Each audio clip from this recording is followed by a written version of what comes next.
You are really hired, Mr. Stark.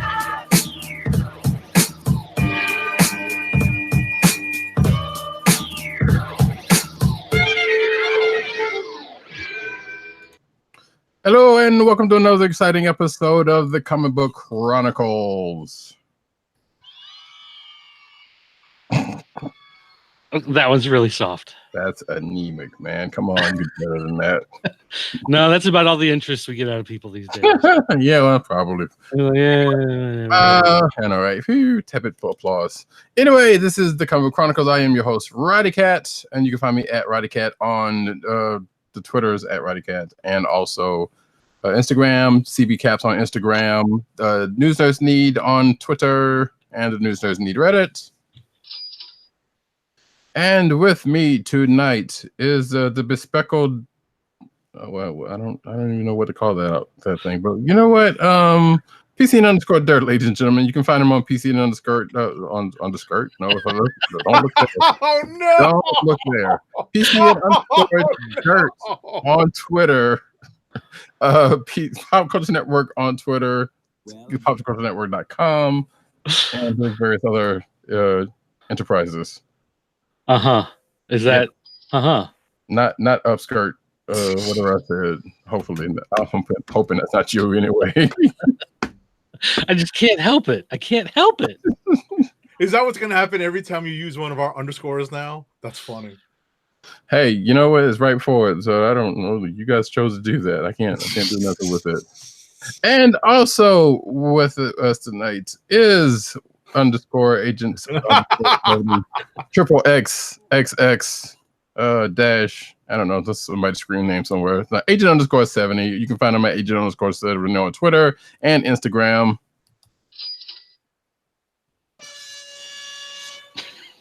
I thought that was the party horn. My mistake. I was about to say, and the buzzer's done. We are done, folks. Have a good night and come back next month. Okay.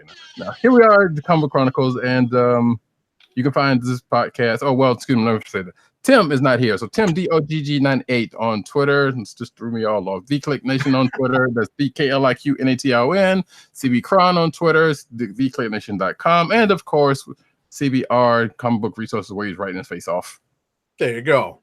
And you can find this podcast on CSPN.us. That's the Cold Slither Podcast Network. Go there, find us and other nice, great shows. Do it today. Exactly. And of course, you can subscribe to this podcast on Google Play, Apple iTunes, aka Apple Podcasts. You can find us on Spotify and the Cold Slither Podcast Network's SoundCloud page. All right, let's get into it. But before we do, I will go ahead and say that the guys had put together a treasure edition for Avengers Endgame that is out in the feed right now. If you have not checked it out, you should go and do so. Also, spoiler warnings. We spoil everything. Which the spoiler ban has been lifted already by the Russos, so it's all good. If you ain't seen it by now, I'm sorry. Yeah, you really and need also, to not watch. We spent several minutes of the show trying to figure out where Roddy was. So, Roddy, can you explain to the people why you boycotted our show about Avengers? I did not boycott the show. I was held up. Thank you very much. And by the time I got home, the show was like halfway over, and I didn't want to add to it. Simple as that. That's funny. Maybe I was the first person to want to talk about the thing, but it was like the thing just kind of ran away. So. I know. I was saying to everyone, I was like, wait, Roddy was chomping at the bit to spoil everything on last week's show, and he wasn't able to make it to the Treasury edition. Not only that, I had seen it that day. I had just taken down that day in preparation. So I was like, needless to say, I was a little disappointed, but it was kind of beyond my control. Actually, I was thinking about something to do about that, but whether I will work that out, whether I want to do the work to do that is beyond me at this point. But what's not beyond me at this point is getting into this week's comics for the week. We're going to start off with War of the Realms Journey into Mystery #2. All right. We did not mention the last time we talked about this is written by the McElroys. And if you have been around the internet for any length of time, you may know them for their Adventure Zone podcast, or like me, you know them from a couple of them working at Polygon as video game reviewers. Okay. And I believe actually the dad has another book coming out if it's not out already. So apparently, like I said, there's other avenues to get into comic book writing outside of being actual comic book writer. Right. But with the issue at hand, so I thought this was weird because I thought I'd missed something for a second because I could have sworn at the end of this book there was a confrontation between the group and Ares, who we had just found was hunting down Odin's daughter, the youngest Odin's daughter. I don't remember exactly. My instincts say they had gotten away because they had done something to a bridge. Well, they were, that was, but I figured it would have still, because they knocked out the bridge that was in between the two, but you would have felt, because they had knocked out the bridge and it was like going to make a stand there, but you would think it was going to finish up. Go from there, but apparently it didn't. And They're back on the road, and they end up at a campground that is inhabited by some folks who you did not expect to see, which calls upon another event from the past, which I thought was kind of funny. Right. So just very quickly, at the beginning of the issue, we actually find out why Ares, of all people, has decided to switch sides and take, at least temporarily, as far as we know, the side of the invading demons of Muspelheim. So we find out why that's the case, and then we catch up with the makeshift band of babysitters, which is pretty amusing. The entire group is amusing, and as Roddy Cat mentioned, they run into a group of folks who are living off the grid, literally off every grid, including the universe's grid, because we don't expect to see them sitting around in the middle of nowhere. Mm-hmm. Which puts me in mind that something my wife told me. There's a friend of hers that we knew from school. A teacher went off the grid in a similar fashion. I'm like, okay. But anyway, so the whole thing ends up being, I dare say, a mix-up, but it wasn't really. It's like one group thought one thing was happening, then the other group was like, hey, something else was happening. But at the same time, treating the other group as kind of a threat. Right. To their livelihood, and the other to the threat to their safety. Right. So ultimately, they sort of come to a détente at the very least, and it's as a result of the influence of Baby Lausa, Odin's daughter, and there's more to her than meets the eye. Which she's not a transformer. Oh no! But she has seemed to have manifested some sort of powers that she has. Exactly. What you have. So yeah, that was pretty much that. It was an interesting issue. The only other thing that kind of that's probably not a tie, because there was a part where Kate gets a bow, and I was thinking it looked like the bow from Dungeons and Dragon cartoon, which it kind of was, but it turns out that's actually that bow that was handed to him from Druid is an actual thing. Oh, you mean like an actual magical artifact? Presumed, yes. Okay. And matter of fact, because even Druid said, like, yeah, this is the bow of Shiva and this and another. And turns out that's exactly what it is. So somebody did their homework. Okay. So I thought that was an interesting note, Well, there's a couple, and just before we leave the issue, there's a couple of funny asides about how long these particular scrolls have been in hiding and what their pop culture references are. Yes, there's some interesting pop culture references brought forward in this issue as well. Yes, one particular one from I expected another one, but the one from Princess Bride was a particularly amusing one. And one was literally a Van Damme pose. Yes, like a Jean-Claude Van Damme, like straight out of Bloodsport, or it was a Hard Target, or maybe it was Hard Target, right? With the mullet hair. Yeah. So I was like, huh, that's a pull. That's funny. That's funny. That's So, funny. So yeah, I mean, ultimately, when we get to the end of the issue, we're left with, I believe it's a pretty interesting cliffhanger. With the what Lausa might actually be, right. and the next issue shows that the babysitters group is not going to be able to stay stationary for very long. Yes, they're because they're moving west, and a certain part of West is going to come into play next issue. Sure. So from that, we go into whatever that is in the background. But War of the Realms, New Agents of Atlas #1. Yes. Now, would it be fair to say that you, Agent 70, and I both were kind of slightly looking forward to seeing this? Well, for several reasons too. I have to say, happy. Is it Asian Pacific American Heritage Month? Yes, all that. So happy that, and it's funny that they waited until the beginning of May to launch this particular tie-in book.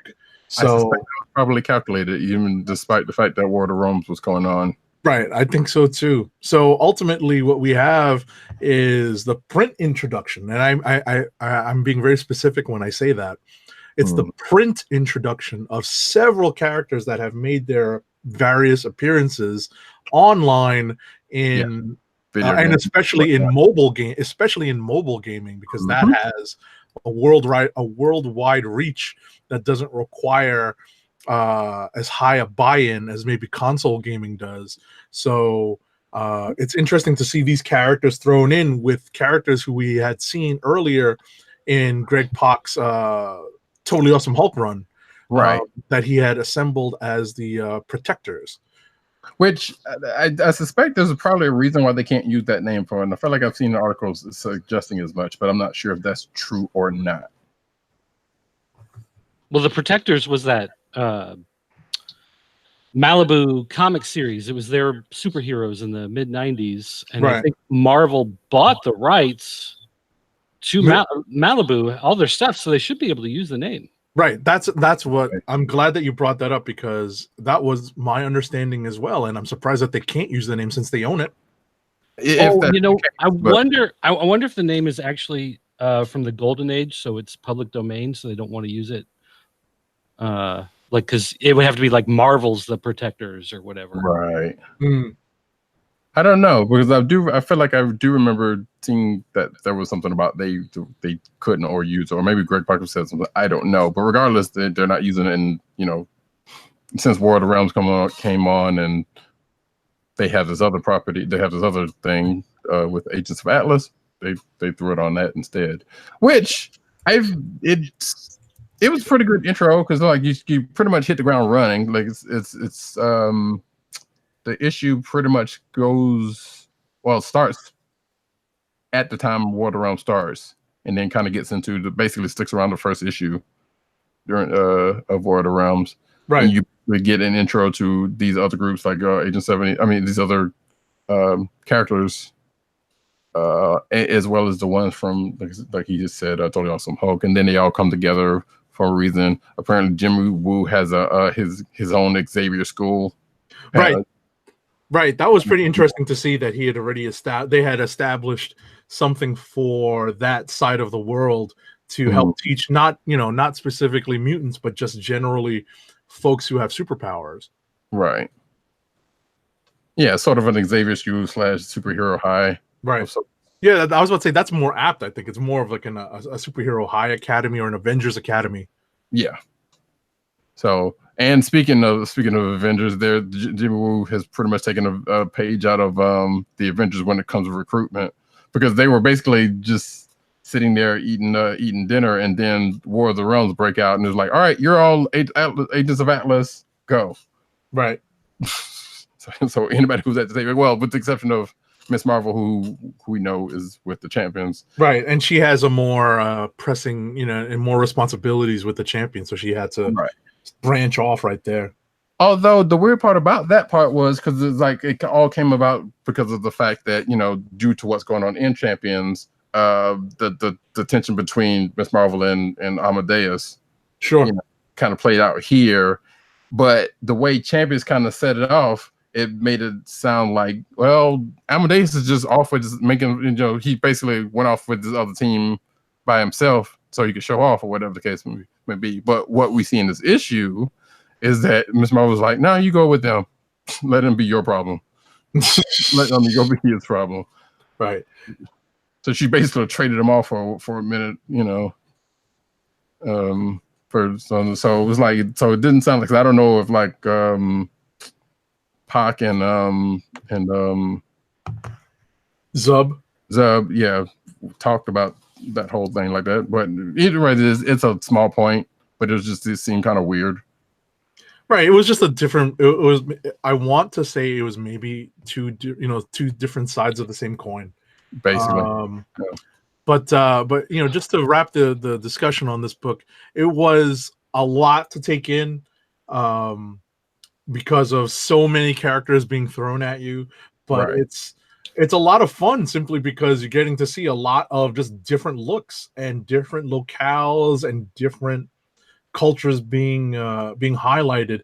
And like I said, this must have been fun for anyone who's familiar with these characters from video games, because I was kind of overwhelmed to a certain extent. Like, wow, who is this and where are they from and what's going on and why do they do that? And right. Even I knew a couple of these characters, but there was like one of them that I didn't know of, or one or probably two of them actually that I didn't know of. I'm like, all right, I know the rest of these folks, but these two, because I hadn't played the game that they're associated with. right. But yeah, Right. I mean, I'm sure the second issue is going to play a lot better. and Now I think that some characters still hasn't been introduced yet. I was about to say, how many more characters are they going to have? I think there's one, the Swordmaster, I think, who's going to come out as well. Right. But ultimately, it was nice to see these characters get introduced, and under the principle of what's funny is that there's two Greg Pak books out this week, and they both kind of have stories that tread upon the same ground, about kind of Pan-Asian differences and similarities. So we'll get to that when I talk about Ronin Island #3. Okay. Well, I think we've wrung that one out of the thing. What's next? You want to talk about Friendly Neighborhood Spidey #6? Yes. Right. So go ahead. I wanted to say just very quickly, and I know Roddy had some more to say about this. This turned into one of the better Make-A-Wish fantasy stories ever. Mm-hmm. And to be honest, this was actually a great it's an ode to, speaking of role playing. We were talking about role playing a little bit before, like D&D, like D&D style with that bow. This was actually a great ode to how much fun role playing can be, whether or not you are in a D&D style campaign or setting, because that's what's going on in here. Yeah, and it's such a great ode to role playing and storytelling, utilizing very simple props and effects, and just telling a great story using your imagination. I definitely recommend reading this. This is a potential click of the week for me, because it touches on not just the whole, and I know Roddy's about to explain more, not just the whole Make-A-Wish idea, but also the idea of how much fun role-playing can be. Yes. So, and again, now that I think about it, it also kind of harkens back to, if you think about the scene in Ant-Man and the Wasp where Scott and his daughter in the beginning was playing. Right. It pretty much harkens back to that as well, because when you're going into this, you don't realize what's really going on, except for you're thinking like, wait, what's going on with this little character, and why are these characters like this? And why is this villain? Because here's what I was thinking, because first I was thinking, I was like, wait, they're in another dimension, and this is that Spider Kid from Edge of Spider-Geddon, Spider-PD, whatever his name is. Right. And I thought it was that at first, and then I was like, oh wait, that's something about this can't be the case. And then you find out that it's basically a big Make-A-Wish thing, and they've had like you see the props and all the stuff that they set up at the hospital to make this happen, and like I said, it's a great little one and done story, including the fact that you knew something was wrong where Stiltman ends up being the big bad. That was funny. Yeah, because they threw me as well. As Roddy Cat said, you go into the book not understanding exactly what's going on, and it almost seems like a random Spidey villain of the week, and then all 60. It becomes a gigantic It becomes a gigantic battle with the 60 of Spidey's villains, and even after that, kind of confusion. Somehow Stiltman becomes stupendously important. Right.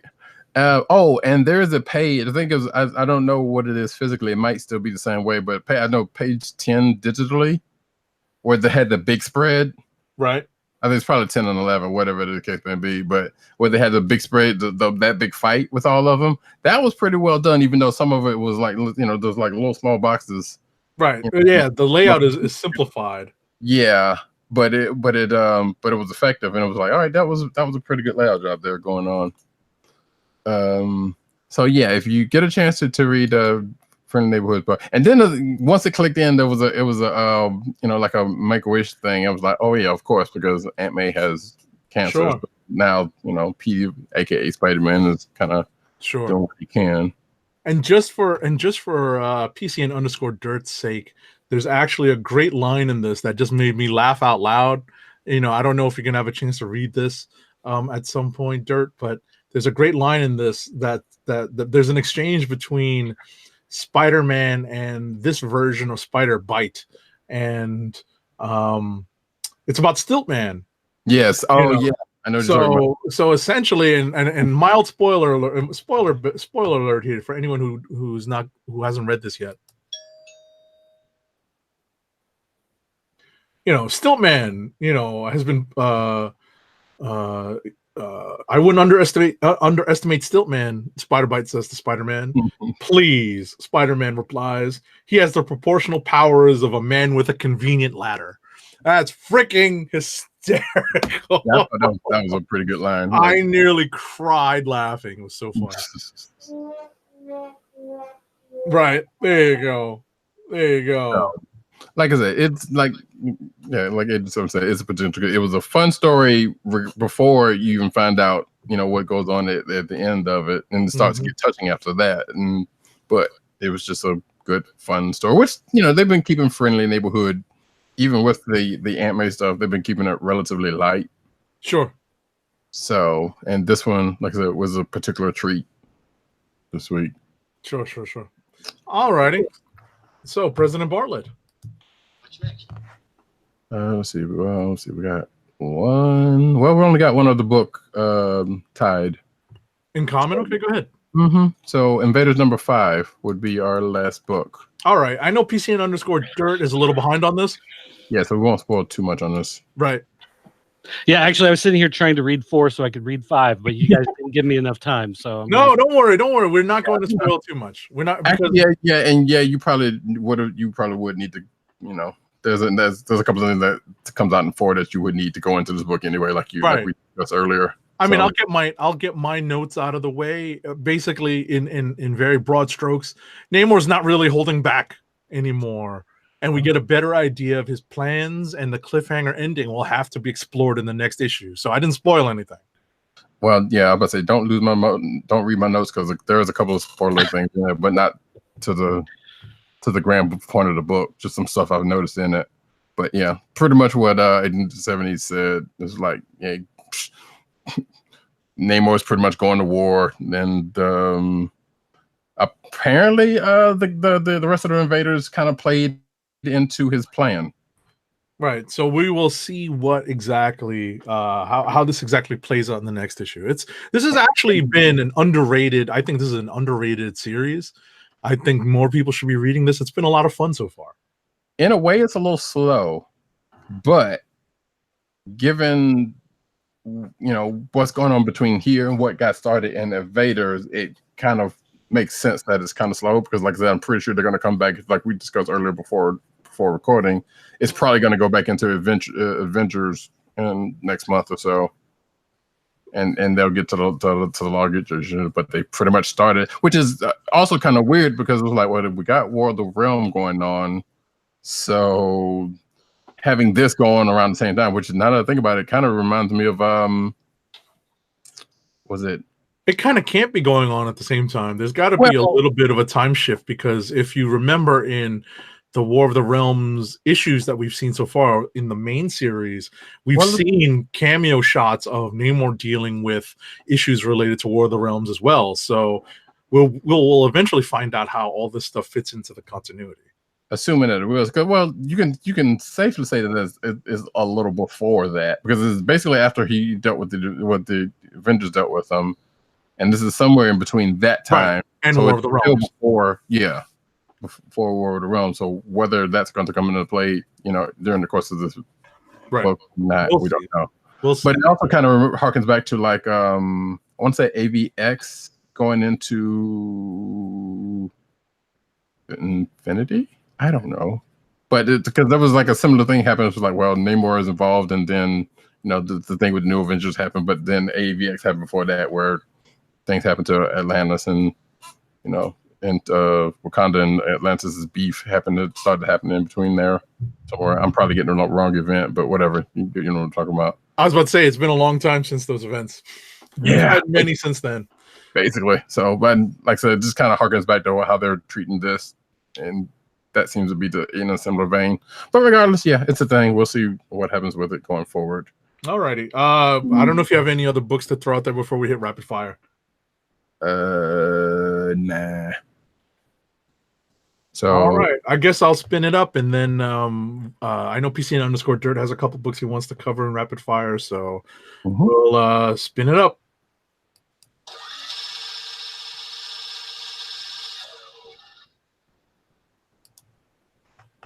Alrighty, I guess I will start off. Flash number 70, no spoilers because I know PC_Dirt is reading this, but bottom line is this is an update to Barry Allen's origin. Next up is Ronin Island number 3. This is the book I was referring to earlier. As I mentioned, this is also by Greg Pak. It's great. It involves some great storytelling by Pak and company, including several different views of ancient Asian cultures interacting with each other. So it's a slightly different take on what's happening in New Agents of Atlas, and it's pretty fun. Next up is Captain America number 10. There is a great Bill Parcells quote. That is the former coach of the New York Giants. He also coached the New England Patriots and the New York Jets and the Dallas Cowboys, but no one cares. He was a great New York Giants coach. And he has a quote in this that's included as we take kind of a thoughtful look into Cap's life within the Myrmidon, the latest supervillain prison.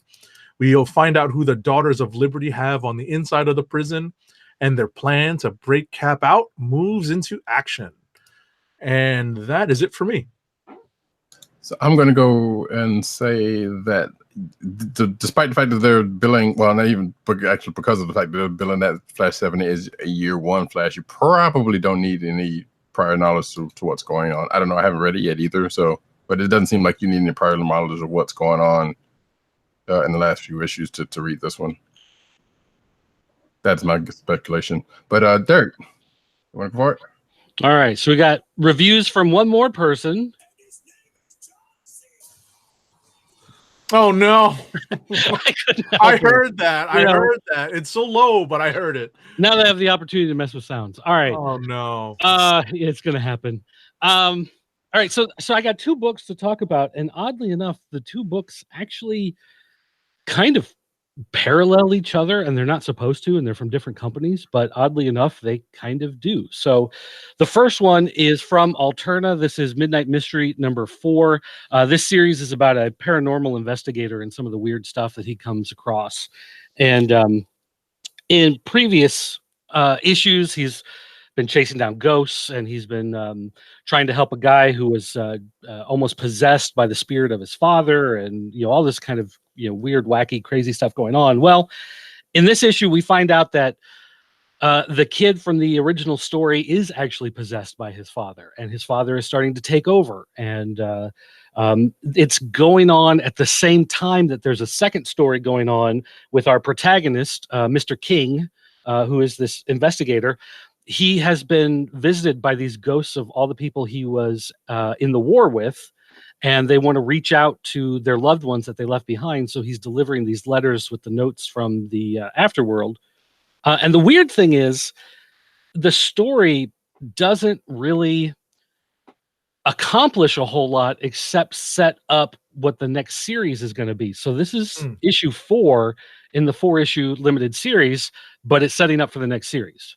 So it ends on a cliffhanger where he's become more comfortable talking to the ghosts and talking to the spirits and learning how to actually get them to move on from this world. And at the same time, we find out there's this kid out there, and he's being possessed by his dad, and that's something that's going to have to be dealt with.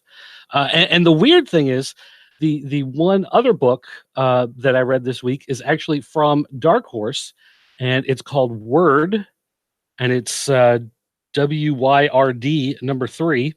And in this book, we have this guy who's kind of like a Captain America meets John Constantine meets Hellboy kind of character who deals with the paranormal and weird stuff that happens.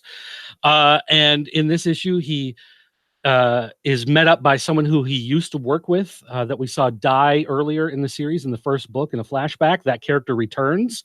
And when this character returns, he starts unlocking the memories in Word's head. And Word remembers that he at one time had a wife, that he was one time normal, that he one time had a nice life. And it ends on a cliffhanger where it appears that he ties a cement block around his feet and jumps into a pool.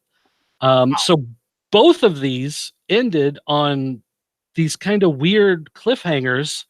And they're both issues where the stories, like, you couldn't pick up just either one of these issues and read them if you haven't read any of the others. They will make absolutely no sense. They're both pieces that move you to the next part of the story, and they both end on cliffhangers, which is just the weirdest thing. That happens to be the 2 books from this week that I had a chance to read.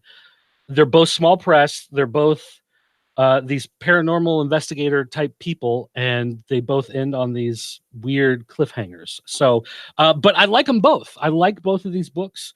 The artwork on both of them is very stylized. Speaking earlier of Hellboy, they both have a thick line style, a dark style. Midnight Mystery is more of like a Batman animated type of thick, dark line style. Word is Antonio Fuso, who's done a lot of books for like Boom and IDW, has a very dark, angular style. So it's just, they're kind of blood brothers this week. It's a little, weird, but I enjoyed both the books quite a bit. So I do recommend both series, but these are not the issues you'd want to start with. Gotcha. Every time you said Word, I wanted to Word up. Yeah, I was thinking of Cameo. Down out. Dun. Anyway.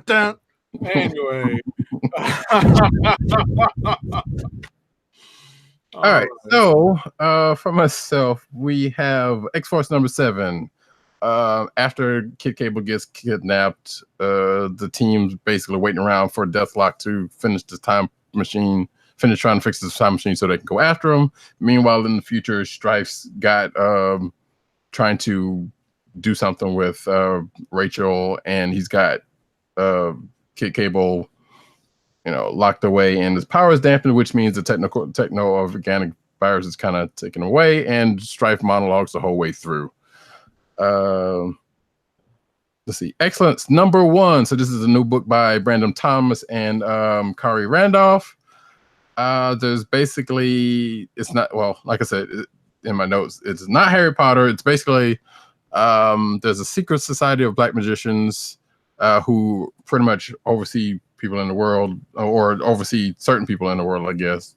But there's this one bloodline that where the main character comes from, who was expected to be great early on, but he did not manifest like he was supposed to, which led to some resentment and his powers kind of coming in later than others and being resented by his dad. And there's some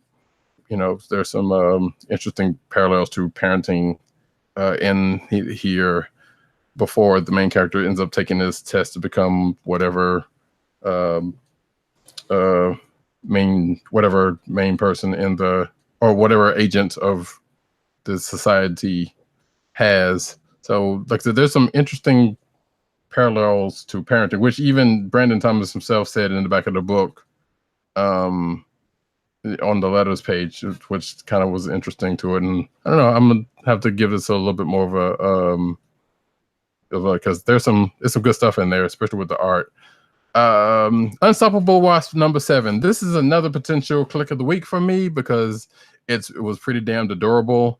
Nadia's birthday party was going on, and pretty much everybody, almost everybody that was related to her, and some cursory people were there, and it's just a delightful book with all that. But somebody had the great idea to call in one James Buchanan, aka Winter Soldier, who, if you know anything about the character of Nadia and her friend, she was also brought up in a Red Room, so she kind of has she kind of knows somewhat about the Winter Soldier.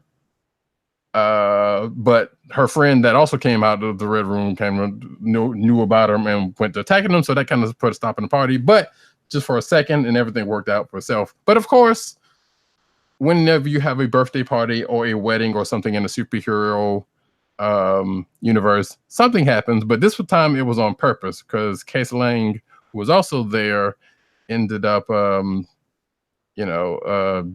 gifting Nadia with a nice team up, as we say. So like I said, the whole issue was a pretty much a delight, even with the Winter Soldier thing, because that even escalated and de-escalated really well. So it's a pretty adorable read if you get a chance to it.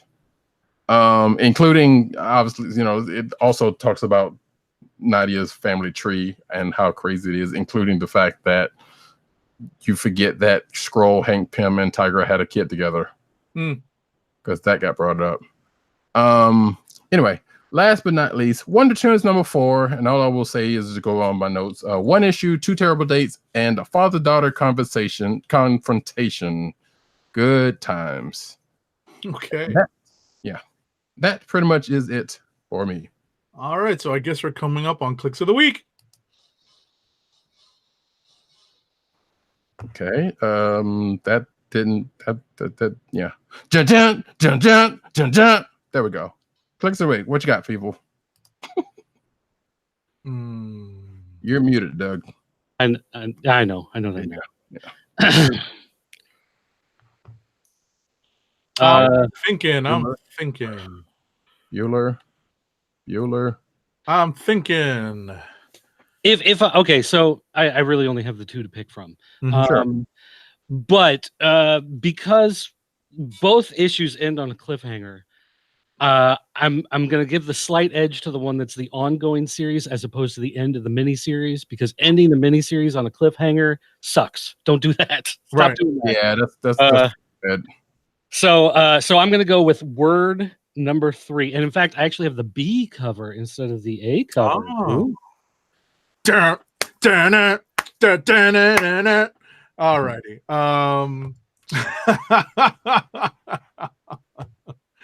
All right. I think I'm actually gonna go with Friendly Neighborhood Spider-Man number 6. I really had a good time reading that. I did love War of the Realms, New Agents of Atlas, but I was kind of overwhelmed by so many new characters. I think the second issue is going to help me process a lot of what I read in that first one. So yeah, I feel like everything that's going to probably come out of that one is going to be in subsequent issues. Right. So yeah, Friendly Neighborhood Spider-Man number 6 for me. I would agree with that one, but I'm going to go. And actually, I was thinking about that one because that is a great issue. You should definitely read Friendly Neighborhood Spider-Man number 6. But this time, I'm going to go with Unstoppable Wasp number 7. All right. That issue was a delight, just like, well, in a slightly different scene from Friendly Neighborhood Spider Man, but just as fun. Cool. All righty. So I love that. Oh, it's great. all right. All righty. So before I read our first ad read of the night, I think PCN_Dirt's going to bid us adieu. So any last words, Dirt? I'm going to do my best to pay attention to which issues actually come out next week. So I can actually read the issues before, and so I can be on the right issue instead of reading the last issue thinking it's the issue that came out this week, and that's why I only have 2 books. Hey, it happens. We have a lot of books that come out. So Exactly. And this is a weird week where the output, there wasn't as much out there, so it allowed us a little bit of space to read other things. Oh, I guess real quick, did you guys talk about Free Comic Book Day? Oh, I meant to mention that right off at the top, and I did not. So I'm glad. Yeah, before you go, yeah, please let's just because I did not get to go out to my Free Comic Book Day stuff. I know you worked it, and I got to go. Yeah, so you guys talk about that real quick. Well, first, Dave, did you read anything? I did. I read the 2 Marvel books, and I have the rest to kind of flip through. Are you referring to anything in particular? No, I'm just curious, what you had found out there, because honestly, I looked through most of the books and there wasn't really a whole lot I was personally interested in. There was a Pikachu, Pokemon book that, of course, my son wanted, and there was some book that I think the Comics guys drew the artwork, a kid-friendly book, so my daughter wanted that one. There was a Minecraft book. That was the Justice League one, I believe. Was it that one? No. I'm thinking of something else. Gilbert is what it was called. Okay. Oh, okay. Which was, I don't know what company it's from. But I mean, as far as the stuff that I actually read, I grabbed a Bob's Burgers, but it was reprint stuff. I grabbed Interceptor, but it was reprint, I believe. I don't know. I just, in general, I was looking at a lot of this stuff. Punchline is actually a pretty good series. They had one in there, but again, it was reprint. Right. DC was giving away the 25-cent book.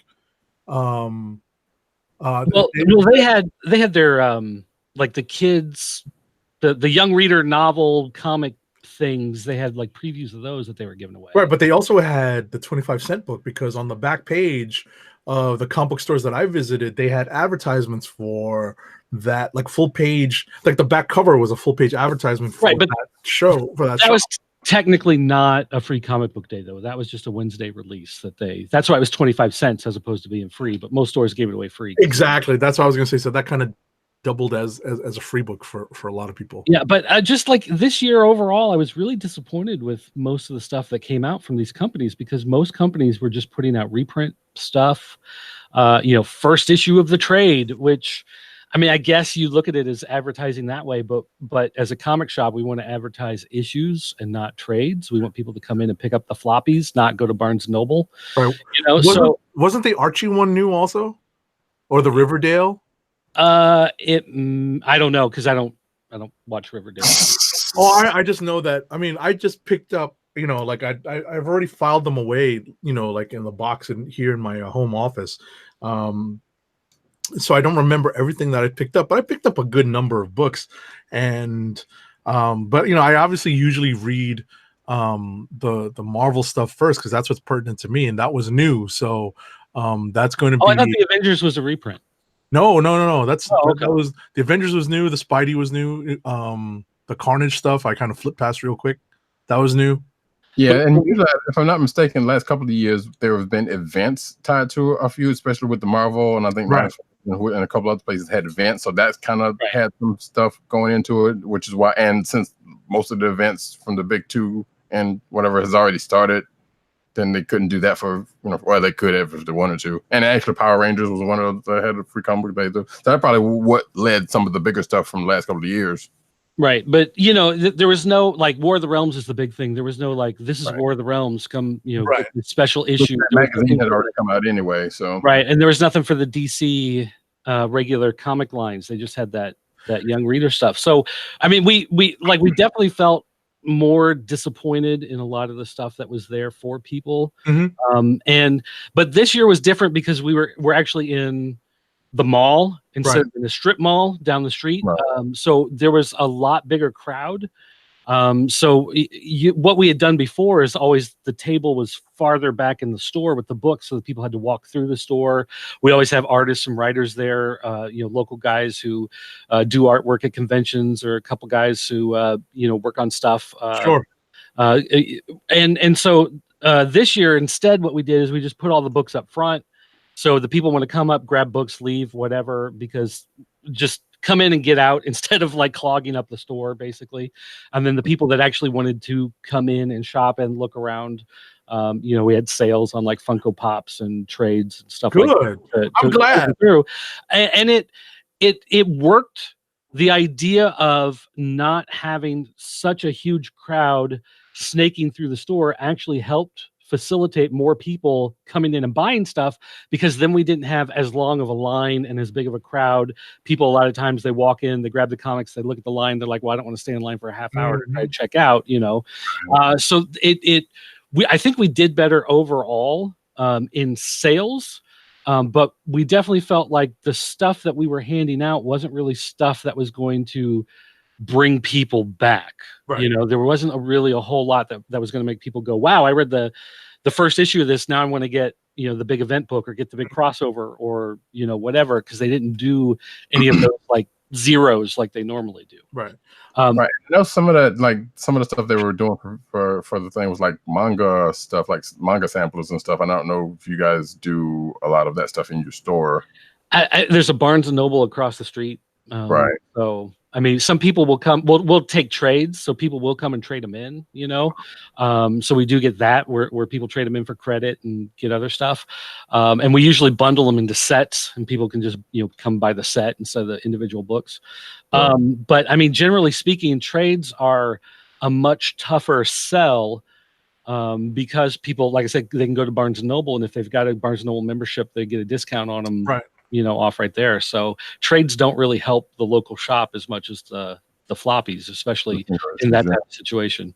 I was going to ask I'm sorry to interrupt. Well, you can finish up. I just had a question. Well, no, the only thing I was going to say that I read that was really a new release thing out there was this one soccer related comic. That was the Cristiano Ronaldo Striker Force 7, which I thought about you when I saw that too. Here's the thing. He is known for having an ego. And if you needed any sort of better idea of how big his ego is, you should read this comic, because this is all about there's this secret hidden force of people that fight evil that they keep out of the headlines, and they stick to the shadows.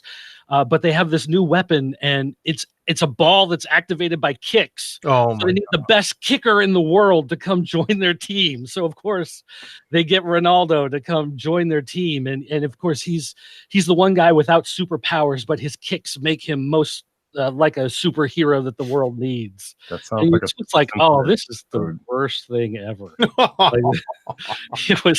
It's drawn so it looks like a bad Saturday morning cartoon. Like it's like, how Saturday morning cartoons about 10 years ago, they kind of gave up on doing real cartoons, and they were all like flash animated, and they looked really bad and really plain and really simple. And it took a while for them to work like style back into it. And for a long time, they were just very plain. And that's exactly what this looks like. It's very plain and very, it's not good.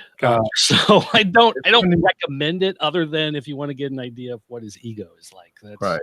It's funny that you mentioned that, because I mentioned the Saturday morning cartoon thing, because that book also reminded me of one from back in the 80s. If you remember, that was the Michael Jordan, Bo Jackson, and Wayne Gretzky and Pro Stars. Oh yeah, okay, yeah.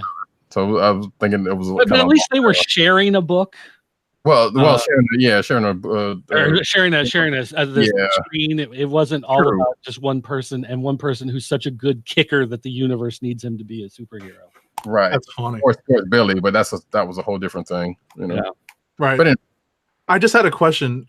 Dirt, what kind of sales and discounts was your store offering for Free Comic Book Day? I'm not sure of everything because I was working the display cases in the back, so I had the keys. So I was sticking to the back area, and when people needed something out of the case, I was pulling them out of the case. But I know, I think it was 20% off pops, Okay. 20% off trades. And then he had some deal for Star Wars because it was also Star Wars Day, happened to fall on the same day. So anything that was Star Wars related had some sort of deal going on, but I'm not sure exactly what it was. But I think it was 20% off on a lot of things. Yeah. Right. So and I think like games and movies were buy 2 get the 3rd free or something. Nice. Like that. Yeah. That's not bad. What about Transformers? No, full price. Okay. Well, sure. You got to pay normal for those because Wait, yeah, we have to talk about that later because I heard about there's been some price gouging on some of those masterpiece ones. Right. But So I'll give you the lowdown on my Free Comic Book Day experience. So I started it out locally.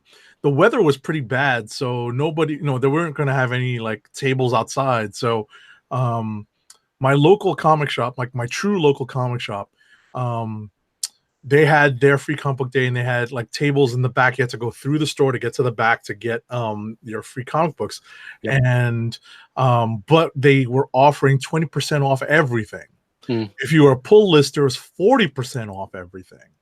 And because you normally get 20% off your books when you pick them up. Exactly, something along those lines. Yeah. So ultimately, I was very impressed by that. I unfortunately can never find anything when I walk into stores like that because I'm one of the choir. You're preaching to me. I'm looking around like, what do I want to buy? What do I want to buy? And I can never find anything. I have to look super hard, and sometimes you just can't find something. So, that was one experience. They this particular store sometimes marks things up according to eBay, and that's frustrating a little bit, but I can definitely understand why they do it. It also makes taking advantage of the 20% off a lot more appealing.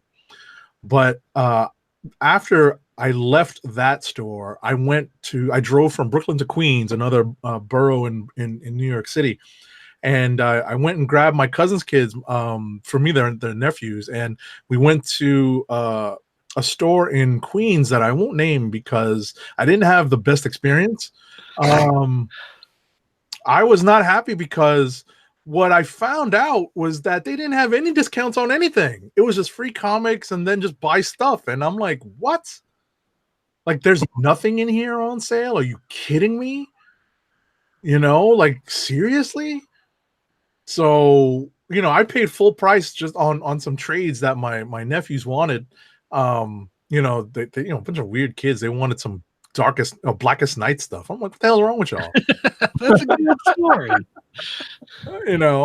Well, yeah, but I'm like, they're young, they're younger, and I'm just like, what the hell did you guys learn about Blackest Night? Jesus. I'm like trying to show them, I'm like, yo, Spider-Verse, this is awesome. They're like, no, we want this. I'm like, y'all are weird. Maybe something they were watching brought that up. Or maybe something that their friends showed them or something, or maybe something they found either in the library or Barnes and Nobles. You never know how they're exposed to this stuff. But yeah, it's funny. You're like, it's a good story. But I was very disappointed in that there were no sales going. I'm like, seriously, like, you guys are not promoting anything. We've got 3 comic shops here in town. We have, ours is in the mall, and it's toys and comics and movies and video games and D&D stuff, and it's just a whole bunch. He's got an arcade machine set up that people can play, and just all kinds of stuff. There's a second comic shop that is comics and pops and a handful of action figures that he gets through previews, but it's mostly comics. And it's one of those, it's a very small location, and it's pretty much floor to ceiling. It's like the shelves go up about 6.5 feet, and then there's stuff on the walls, to the ceiling. There's toys hanging down from like the vent, the AC vents and stuff like that. And it's just, there's piles and piles and piles of stuff. There's a display case you can't really see in because he's got stuff piled like this high. That's tough. Yeah. It's just one of those type shops. was doing the free comic book day stuff, but he had nothing on sale. That's just the way his store is. It's just nothing ever goes on sale because when he gets too much stock, he'll take some of that overstock and throw them in dime boxes. Right. So they're a dime, or it's like 12 for $1 or 20 Wow. for Yeah. or 50 for $5, or I don't know exactly how it works out. But anyway, Sure. so he'll do that, but otherwise nothing else was on sale because for him it's like, well, why? Like daily operation. Yeah. So and then the third store is more back issue focused. It gets a handful of new books. Any of the new stuff, it is focused more on variants and trying to get in the variant covers. And he doesn't put anything out till Thursday. So if you go in on Wednesday, New Comic Book Day, there's no new comics out yet. You have to go on Thursday, and on Thursday he has those variants out because he's hoping that you've gone to the other stores, they've been sold out, and then you're going to go to him on Thursday to find the stuff that you couldn't find otherwise. Wow. And it's mostly, like I said, back issues all through the store, different price points. There's the boxes of regular, and then he's got the $1 boxes, and then the $5 boxes, and the whatever. Sure. He did nothing for Free Comic Book Day. Mm-hmm. He didn't have any of them because as far as he's concerned, that having a copy of a free reprint of Spawn #1 hurts his sales of Spawn #1 that he has in a box that he's trying to sell. I noticed that when I opened up the Spawn #1, I was like, wait, this looks so familiar. Yeah.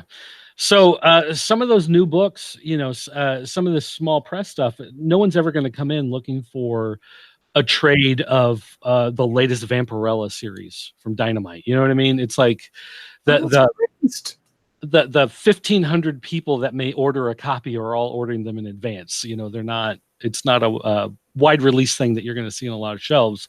Mm-hmm. So for him, Free Comic Book Day just doesn't Right. bring him business, so he doesn't participate in it. Right. So, No, that I understand. The stores are different, and they just do things in different. No, that I understand. It's just that I was always of the mind that Free Comic Book Day should help you generate sales, Right. and if you need to give them some sort of enticement, I think that's the day to do it. Like, if you don't normally have sales, then that's the day to be like, hey, guess what? 20% off this, and 15% off this, and 20% off that. Right. Or just do it like a blanket 20%, like the local comic shop here. Well, and different stores though are designed different ways depending on the owner, and I've just learned this from working at different stores over decades. But some stores, they get in the stock, and then they just figure at some point someone's going to want it. At some point, it's going to be old enough that they put a price tag on it, and the price tag never changes. And either due to inflation or late demand or whatever, someone eventually is going to come along and want to buy it. Sometimes just because it's old. They just want to buy something that's been sitting around for a while because it's old. There are other stores that see it where if new product doesn't sell within the first 60 days, then you're paying to store it. And so at that point, you're losing money on it. So you might as well discount it and get it out, because all you're going to do is have products sitting that's not moving.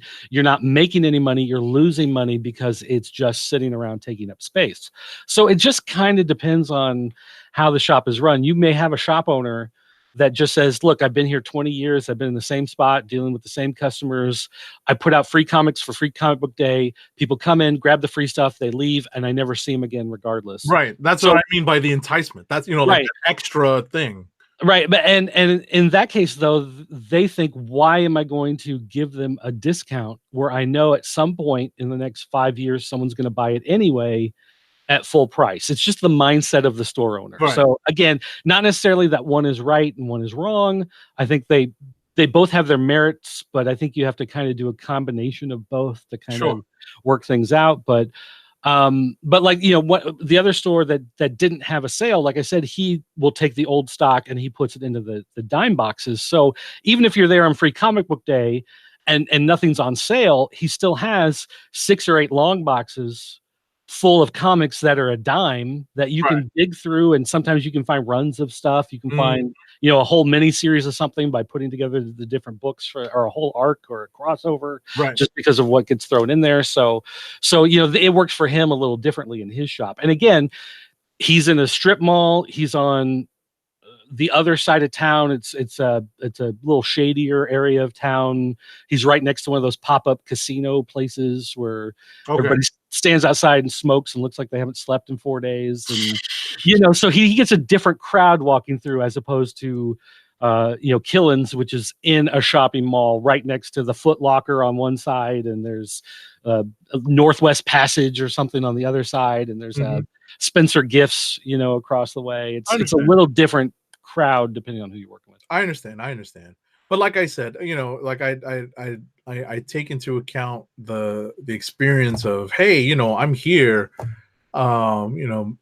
entice me to buy more. You know what I mean? Because in my mind, I had no urge to buy anything from this store other than what my nephews wanted, and I was like, there's nothing off on this. Are you serious? Well, and part of it also is the stores are paying for the books that you're getting for free on Free Comic Book Day. So, right. I mean, granted, they'll pay a discounted rate of 25 cents a book, right? But then they're also paying shipping. Sure, but at the same time, how long have those Blackest Night trades been on the shelf?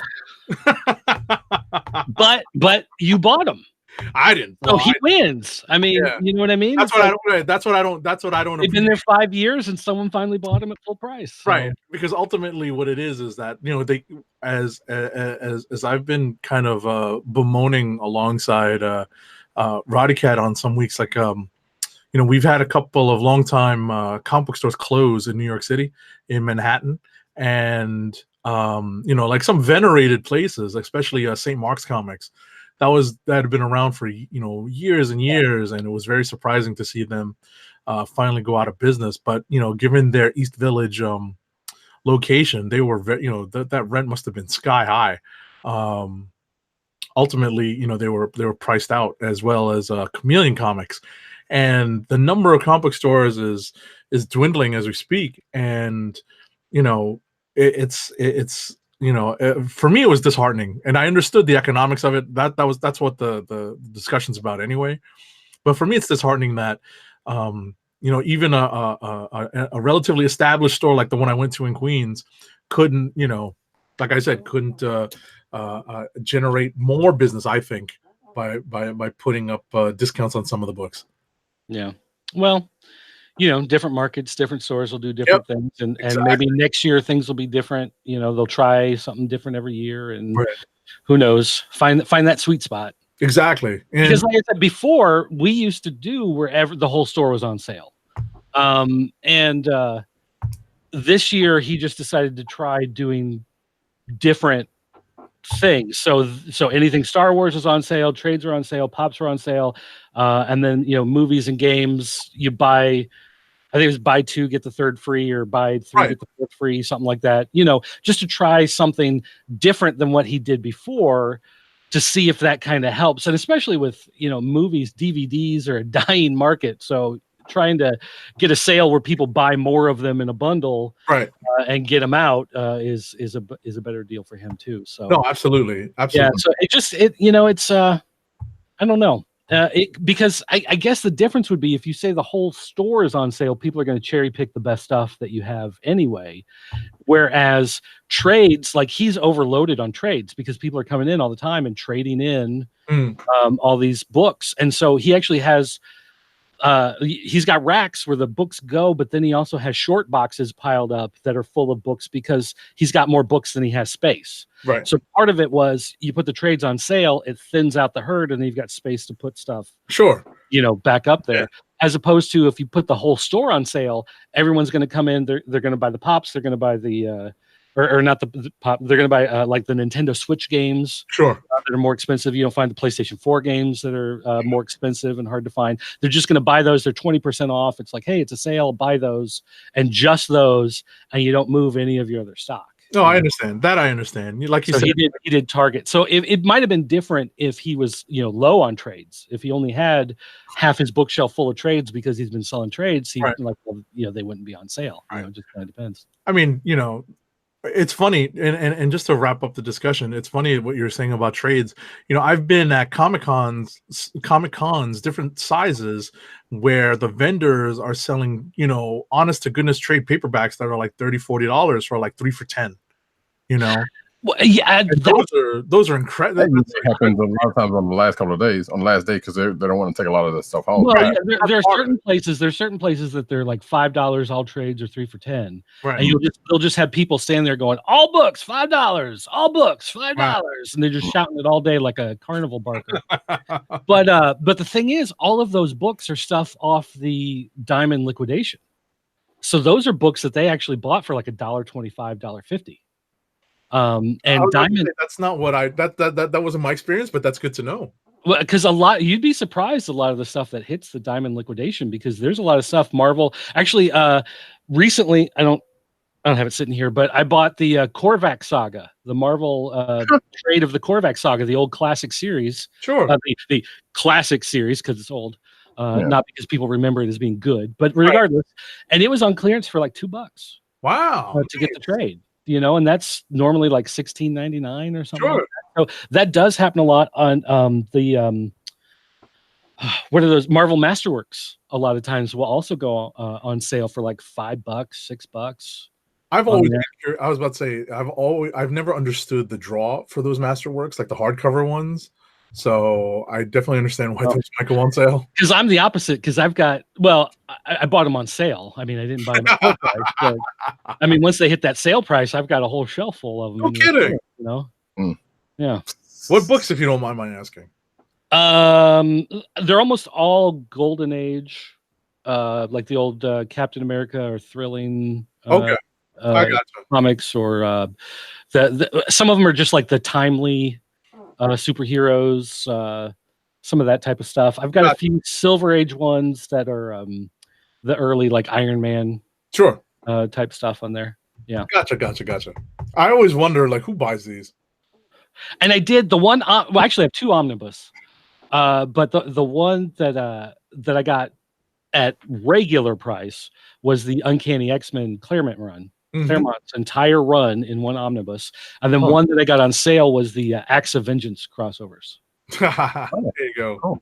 Yeah. So, but yeah, so again, like you'd be surprised on what's in the Diamond clearance and how low some of those things go. Wow. Yeah. Interesting. All right, Dirt.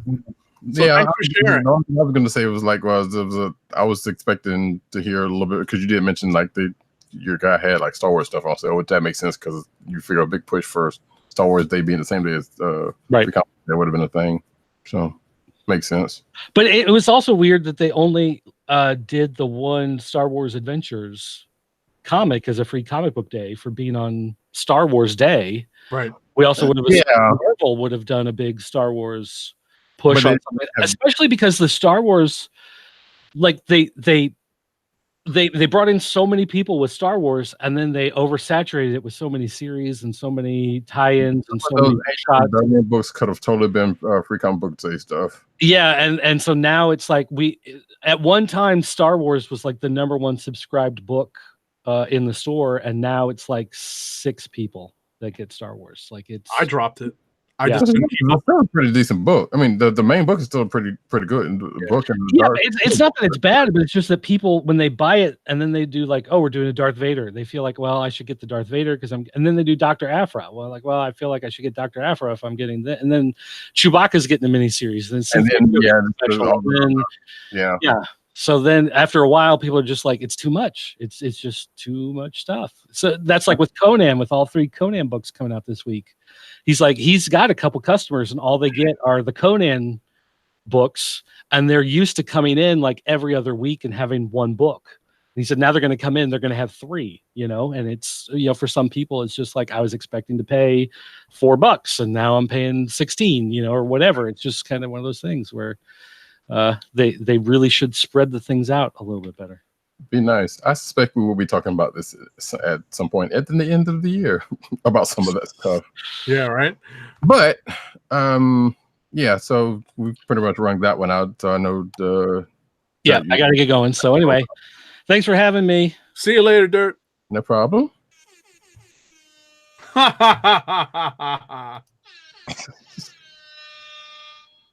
All right. First ad read of the night is for Wink, the personalized wine club.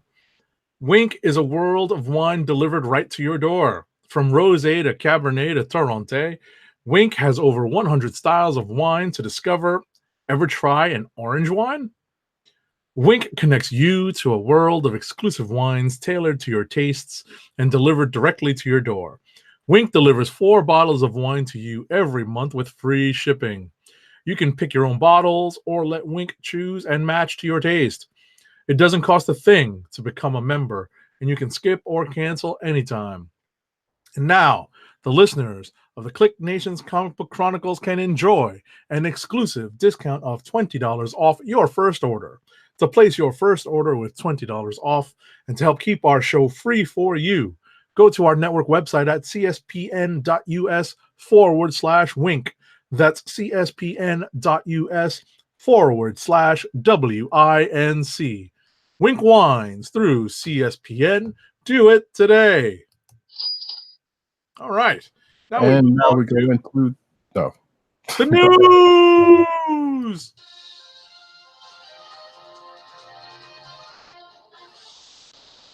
So I guess we're gonna get into the cinematic news and kind of hit that kind of briefly because we're we don't have a time limit, we're still kind of running a little late. Anyway, I was going to mention that there is it's kind of late now, but there's like a 10 don't miss titles for a free comic book day thing that I put in the clickbait section, which again, some of the stuff will be a lot of the stuff will be free on Comixology probably in a matter of weeks.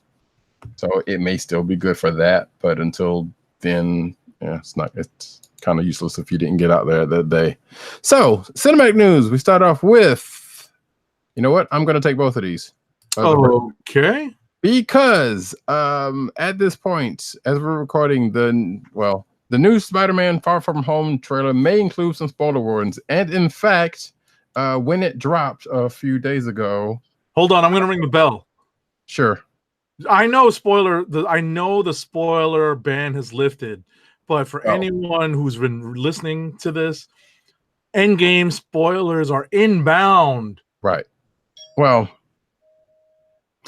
yeah, the only thing I was going to say was like at the beginning of the trailer, as if you're watching the video, you can see here, basically Tom Holland comes on and say, hey, if you haven't seen Avengers Endgame, don't watch this until you do, because there are some pretty hefty spoilers for Endgame, or at least a couple of in this trailer. Mm-hmm. That being said, the Spider-Man Far From Home official trailer number 2 has dropped, and if you checked it out, 1870.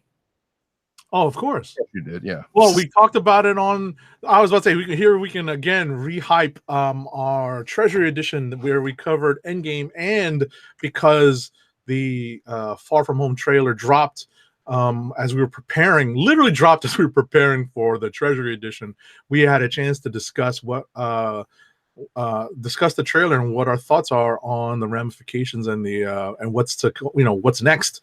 Thanks, President Bartlett in the MCU. And I'm slightly disappointed in you guys because from what I remember, I didn't listen to the whole thing, but I don't remember you guys mentioning the fact that what Nick Fury said and what that could imply. No, it's there.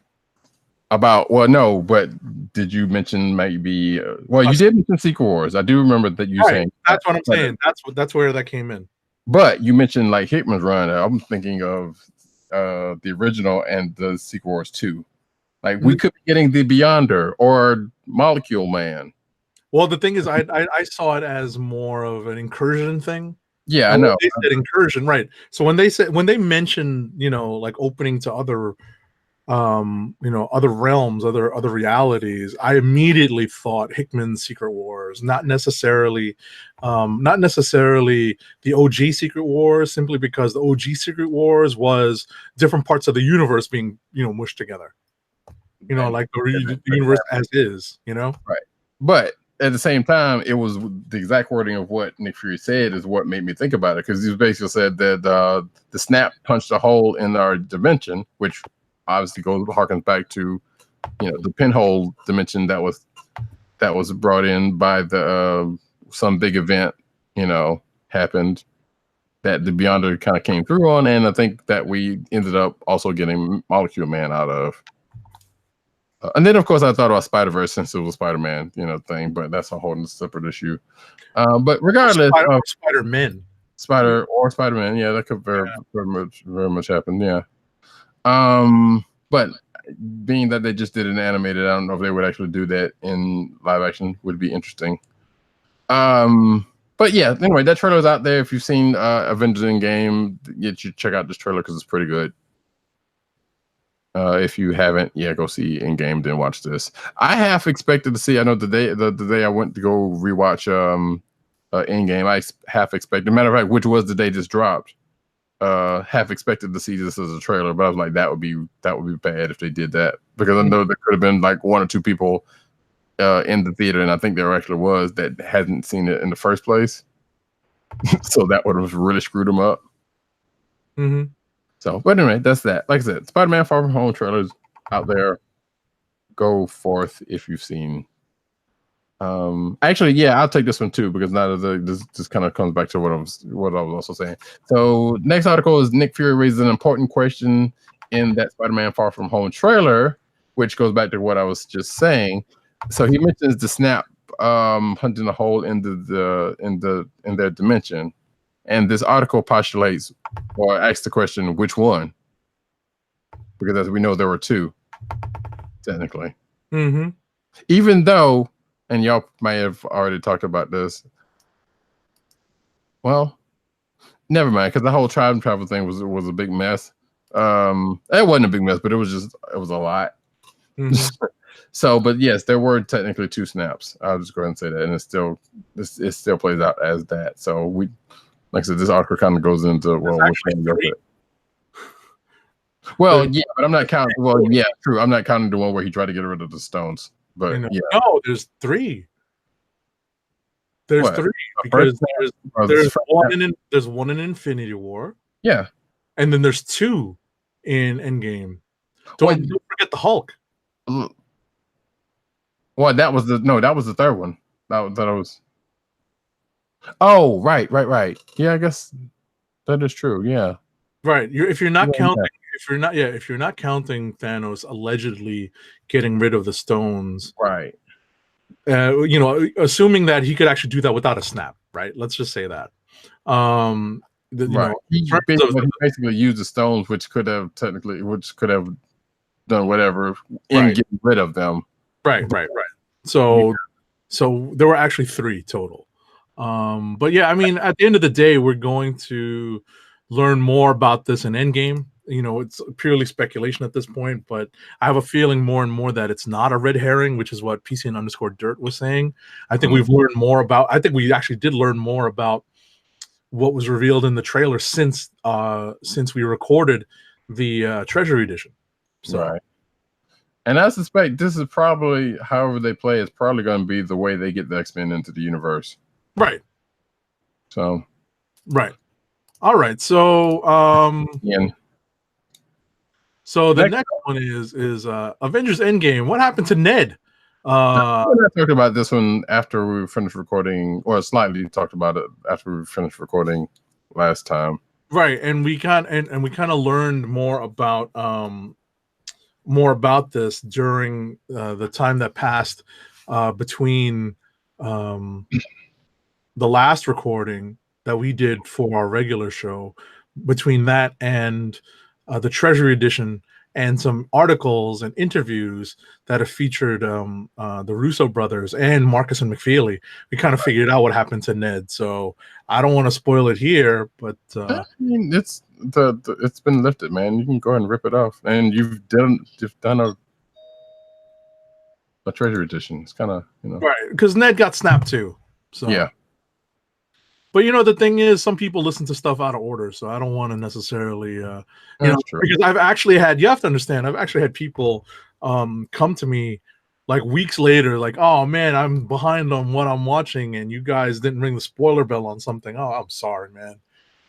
Well, I have not noticed that, but okay. I've actually had that happen to me, so I'm a little conscious of it. So I got it. I got you. So. But like I said, we try to give as much warning as we can when we as we're thinking about it. So, right. So like I said, I apologize for kind of belaboring the process by having to ring the bell, but that's what I sometimes think is necessary. So you got next. Avengers Endgame director shed more light on one of the movie's most surprising cameos, and that one being the fact that Jane Foster, the Jane Foster cameo, which apparently she didn't actually show up. They just basically she overdubbed some lines over a scene that was already there. Yeah, what I was gonna say is I think all she did was audio, according to the interviews that I read. But she showed up on the red carpet. Remember we mentioned that? Yeah. Right. So listen, I guess all bridges are. That bridge was not completely destroyed. Right. True. So yeah, and the article also brings up the fact that, which I think I alluded to earlier when we were talking about invaders, or maybe before even the show, actually probably. So it talks about that it may have alluded to Namor, possibly, because of that scene with Black Panther talking to Okoye, Rocket, and Captain Marvel and them. Black Widow. Yes, what's that? Oh, I think Black Panther. No, I might have said, I don't know, but I meant Widow if I did say it. So they were all talking over vid chat, and there was talking about an earthquake under the sea, and they were like, best leave it alone. Which I didn't think about that at the time, but like, okay. And the fact that they had Okoye say it, knowing that there's some history between Wakanda and Atlantis in the comics. Right. Yeah, we don't know if anything has happened already. So exactly. But we will see. That was, that's going to be an interesting direction. Exactly. So next we have Endgame may have teased another Marvel captain, but not the one you think. So apparently there was a point in 1970s era at Camp Lehigh where Captain America and Iron Man are trying to get more pin particles. And apparently there is some dialogue where Peggy says that an operative named Braddock hasn't checked in, and while that character remains unseen, it's potentially an Easter egg referencing Captain Britain's civilian alter ego Brian Braddock, or at least the Braddock family, where Elizabeth Braddock is all we know. Yeah, we don't know yet. Yeah, but more than likely, if that is the case, it's probably Brian Braddock, aka Captain Britain, which I think they have been said that they were alluding to trying to get into the MCU. So that could have been a tie to that. Avengers Endgame. Here's why Bucky didn't become, spoiler alert. I don't know why they did that, but yeah. So at the end of, I don't know if y'all talked about this part or not. I know y'all did a little bit. We did. Yeah. We basically said it made sense in the movie story because at the end of the day, Winter Soldier's story hasn't progressed the way it did in the comic, so it made a lot more sense to have it go to Sam Wilson. Right, and I kind of wonder because you remember that part and when Cap came back old and Bucky was like, "Go ahead." It was almost as if like, wait, did they like meet up in the past and talk about it or something? And Bucky knew this was gonna happen. Nobody knows. So yeah, it's like that's something we don't know. It's like because he was just like, yeah, go ahead. It's like it's as if he knew, what was going on with that. Because you would think he would have been the one to go over there in the first place, but anyway, because they were his oldest friend. Right, but we're also we're also dealing with an ending that they wanted to do, so they wanted to have it be kind of like a solo conversation. So sure. but that conversation, so without, because we know that Bucky and Falcon and Sam are going to get that a Disney show, right? That's probably going to lead up to the fact that Sam gets the shield, or Sam's going to train with the shield or get the shield, whatever. Well, he's already got it, but whatever, what I'm saying. There's going to be more with that. But anyway, more questions that will get hopefully answered to at some point. Next up. All right, so apparently Robert Downey Jr. didn't want to do Tony Stark's last big line in Endgame. So what does this story say? Because I know that it was part of a reshoot. Right. And Let's see. So I don't want to go back and get into that emotional state. Oh, he didn't want to do it because they had already finished shooting. Ah, okay. And yeah, and it was kind of so I guess that's touching, that he didn't want to get back into that mindset because it was kind of heavy. Sure. Okay, so that explains that. I didn't understand why, but now I understand because it was a reshoot specifically, and after they had after some actors had kind of maybe he didn't have any other reshoots, so he didn't have to worry about getting into that character mindset again. Right. Maybe. So yeah, there you go.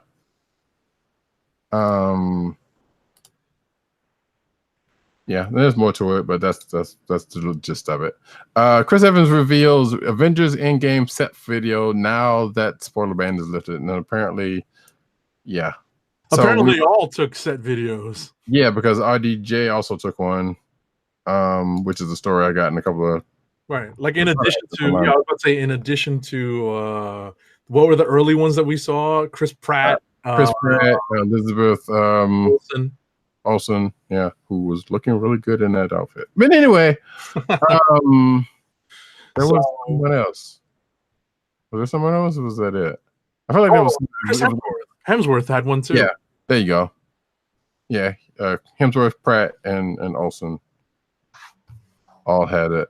Right. So it's kind of funny that, since everyone's got access to their phones, they're just like, you know what, we're not going to spoil anything. We're going to wait for a little while, after the movie's out, and just post stuff that's not spoilery. And that was cool.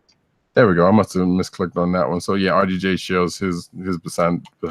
So his had a video, and pretty much everybody else did. Almost everybody else did. Okay. And apparently there's another article going around that's like they should have been filming. And again, I say, what are you gonna do? Fire them?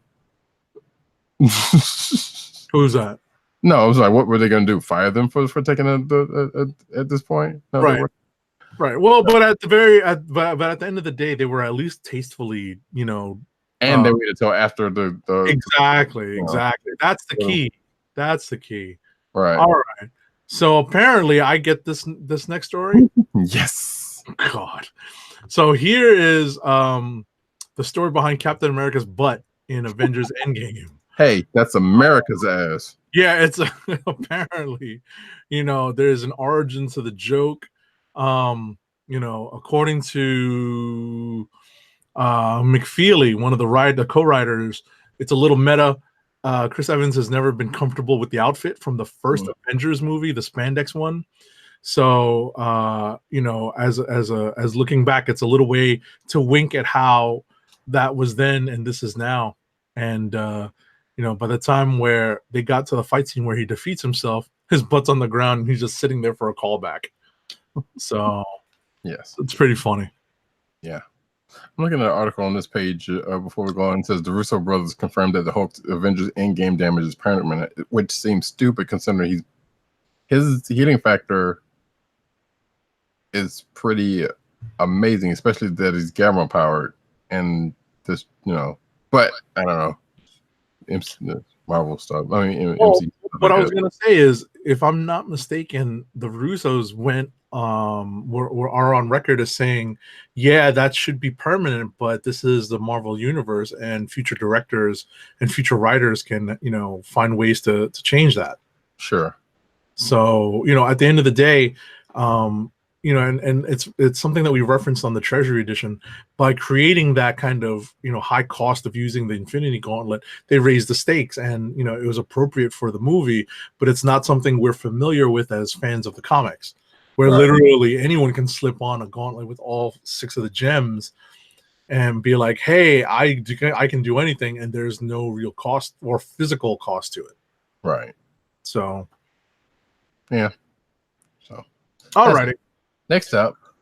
Guess what? Avengers Endgame passes 2 billion, which is now the #1 movie of to date. I hate saying of all times because that's stupid because you don't know what of all times is, but to date. I will say they say of all time. It's the #2 of all time. That's what I said. Yeah. Oh no, because it's not yet #1 because we all know that the blue tree huggers are in the #1 spot. And there's another one that is coming fairly soon. Another Avatar movie. Right. There's a bunch of Avatar movies coming out allegedly. Well, yeah. All right. Anyway, so 2 bill and still going. So there you go. Next. So the original title of Avengers Endgame was actually kind of a spoiler after all. So according to Joe Russo, the original name of Endgame was Avengers Infinity Gauntlet. So I'm not sure how that's a spoiler. Yeah, that's what I said when I read this. I'm like, it wasn't, but I'm like, by this point, like Infinity War had the gauntlet. And it's been talked about. So yeah, I don't know. I mean, it probably would have been a little bit of spoiler to people like us. Yeah. But even then, still, I'm like, okay, yeah, but we already know. So yeah, and it is what it is. Next up, Marvel's The Eternals narrows in on Captain Marvel cinematographer. So Ben Davis is reportedly on board for Chloe Zhao's The Eternals. The project's still a mystery, but apparently they got somebody to shoot it.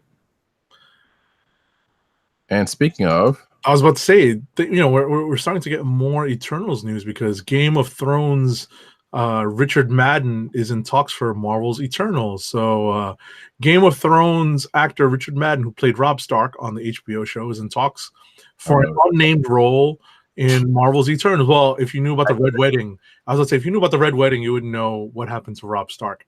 And this is all according to Variety. Yeah, except for that unnamed role could possibly be Icarus, which was basically one of the leaders of the Eternal, at least according to this article and others. Right. So there you go. Next, 3 Star Wars movies being released starting in 2022. So last week we talked about, or was it last week or week before last? We talked about the powers that be at Lucasfilm saying, we're gonna take a break from Star Wars film. We got this one thing and maybe this the Old Republic thing that might be a thing. But we're gonna take a break from Star Wars movies. And now we come to find out that that break's only a couple of years, apparently. And that may be actually may or may not be including the Old Republic. Speculation, according to this article, it could be that it could be the trilogy that Ryan Wood Johnson had talked about like a while ago. That he said he wanted to do a trilogy, and that could possibly be what those 3 movies might be. Mm-hmm. Because Episode 9 is going to be the end of the Skywalker saga. And there is no shortage of Star Wars things they could do anyway. Next, last but not least, in cinematic news, Batwoman, Katie Keene, Nancy Drew have been ordered to series at CW. Jane the Virgin spinoff is not moving forward, so the CW has picked up 3 pilots to series. Batwoman, Katie Keene, and Nancy Drew have all been ordered for the 2019-2020 season. Drew. And we knew about the Batwoman one. Oh well, let me rephrase that. We knew about they did the pilot for the Batwoman one, and the Katie Keene one was kind of a known issue. The only real new one. Well, the fact that Batwoman got picked out, but the Nancy Drew one is definitely the one that's came out of the blue, right? Yeah. Which I can imagine. Well, I can imagine, but anyway, moving on. We won't. Right. So we're going to transition to comic book news. We are. I'll go ahead. All right. First things first. DC kills. God damn it! What's that? We were in the same place. I said the exact same thing. DC kills. Spoiler alert in the Terminus agenda. So I alluded to this last week when talking about the Teen Titans Deathstroke crossover, and it may appears that part of that equation has been X'd out. Right. If you haven't read it yet, and if you didn't listen last week, then I won't. Yeah, I rang the bell just in case, but yeah, it's a little soon to be dropping complete spoilers on this. That happened, this drop. We've done it sooner than that. The book's a week old at this point, but yeah, I mean, and who's to say that is actual thing? Well, it seemed like because when I read it, I was like, oh, what How is the book what's going gonna to be at this point? Yeah, exactly. Like, what is that book? What is this book going to do? But even though there was at the end of the page, it alluded to something. But no, that's not to say it could be permanent or, whatever. Or a fake out or something.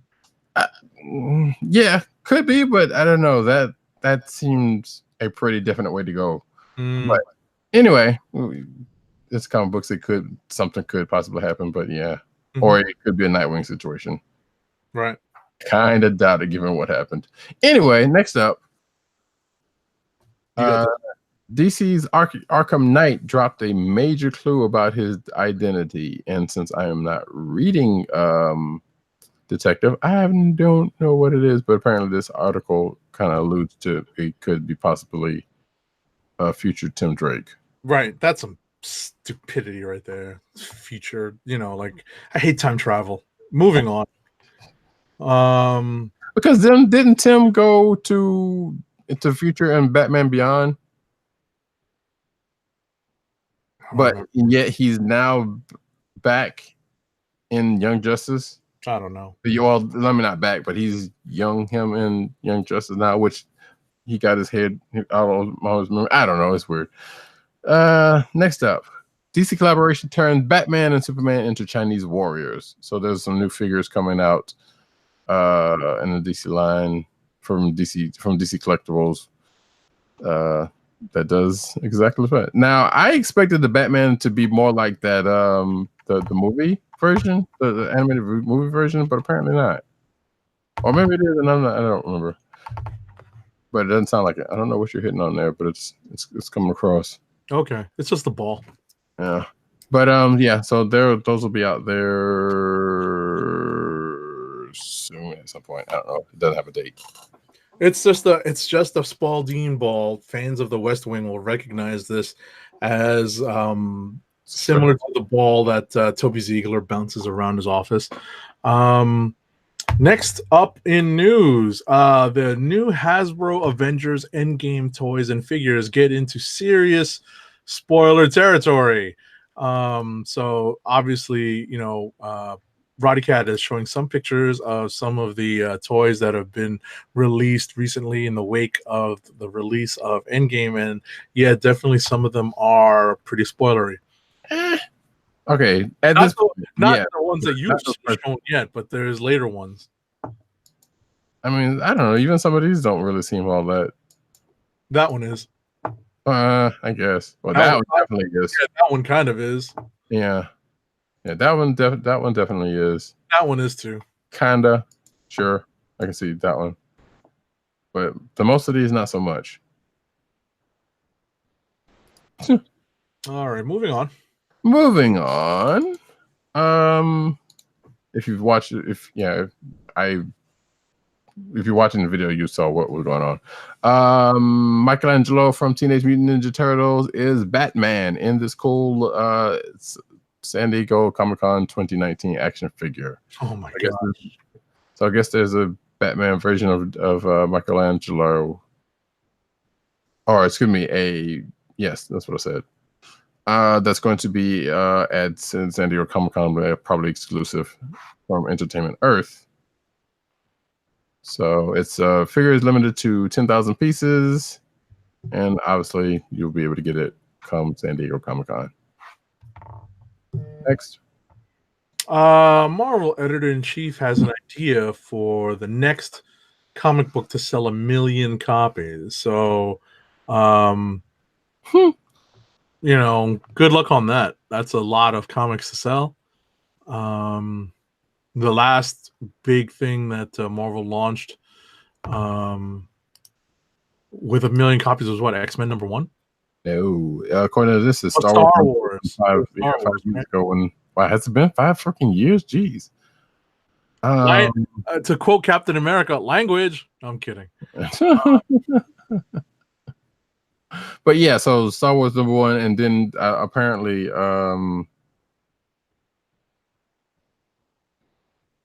they're talking about Absolute Carnage #1 possibly being that. And this article has gone through a couple of updates. So apparently CB has gone through a couple of iterations. His idea originally was that what if a Japanese writer became successful and ended up EIC of the publishing company that he works for, but the spoiler is he's white. Let me stop. I know that's been brought up a few different times. I didn't need to do that, but I felt like it anyway. And yeah, there's been a couple of teasers going around, by the way, of people coming back to Marvel. I've been noticing that, including this one from Brad Meltzer, I guess. Or actually, I don't know if he's worked for Marvel before. Yeah, I'm not sure about that. I know that there were teasers. There was a teaser with Walt Simonson. There's the Eminems. Right, there's definitely a teaser with a bunch of creators. So we'll see how that plays out. Right, in a certain script or in a certain font. So that's probably saying something. And I don't know if that has anything to do with that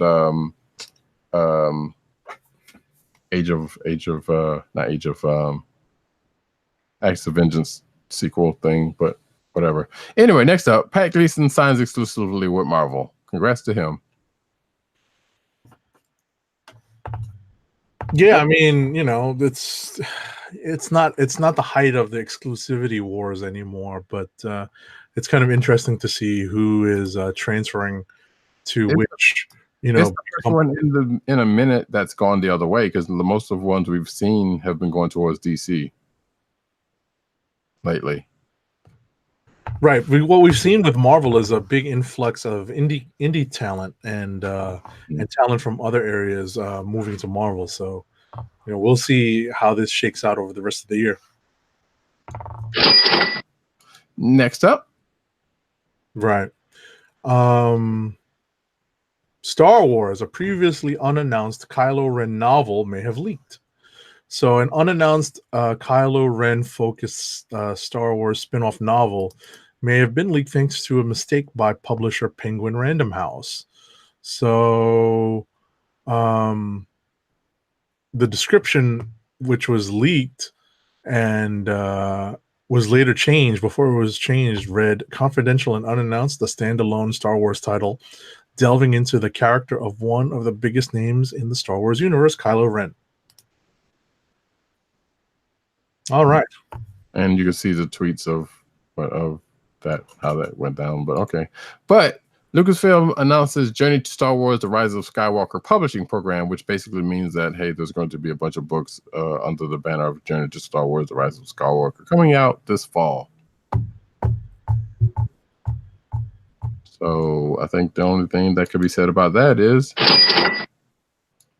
having fun with the sound effects, are we? A little bit. Hey, it's appropriate. So yeah, there's, like I said, there's going to be a bunch of books leading up to the Rise of Skywalker movie in December. No surprise. I think we talked earlier about the glut of Star Wars comics at the very least. Most of these are novels, and I think a couple of them were comics, which most assuredly will happen. Next. All right, so you just did the Journey to Star Wars, right? I did. Okay, so Marvel offers a Mother's Day gifts at local comic shops. So what they're offering are some giveaways for Mother's Day based on the Marvel Rising stuff. So you're going to get coloring posters and an exclusive free Marvel bookmark as they explore the Marvel universe. And yeah, and those are the two giveaways, but they're also going to be promoting some of that Marvel Rising stuff and some of the all ages stuff as well. Mm-hmm. So happy Mother's Day, I guess. I don't know. That seems weird, but I mean, we know there's some mothers that read comics, so that's not totally out of the realm. But I don't know. The way they pitched it seems weird. Next up, though, June cover revealed Marvel Ultimate Alliance 3: The Black Order, which is the video game that's coming out on the Switch in June exclusively, but there's a good chance that it's going to go elsewhere later on the line, but it's a Nintendo Switch exclusive at this point. And this is an article saying that, Game Informer's, basically doing them they tend to still do well. They're still in print, and they do like monthly cover stuff. And this is the digital version of one of the articles. So, including a video or another trailer for it. So you can go check that out at your leisure. I'm to that. Next. Next up, major comic book graphic novel distributor Baker and Taylor is shutting down its retail distribution business, which includes the distribution of graphic novels to comic shops and bookstores. So they intend to concentrate strictly on library and educational markets. So that's definitely, I guess, a blow to the distribution networks that some bookstores had in order to obtain their trade paperbacks. It looks like Diamond also used Baker and Taylor to distribute through bookstores as well. Mm-hmm. But yeah, that's, I don't know, that's an interesting take. So we'll see if there's any lasting blowback from it. Or if it affects it in a major way or whatever. Sweet Valley High comic promises authentic Wakefield drama and even more twin switches. Whatever that means. Okay. So yeah, there's a Sweet Valley High comic book coming out. So because you gotta mind it all. That is funny. Mm-hmm. I remember seeing the Sweet Valley High books like oh, I do too. On the bookshelves. I waited that I think they're still on the bookshelves. Yeah, like I said, I'm not 100% sure they still are. I'm glad that they are. I think. I don't know. I can't remember because I can't remember. The last bookstore I've been into, I didn't go that deep into. So, but I feel, I don't know. I could be wrong though. Next up, though.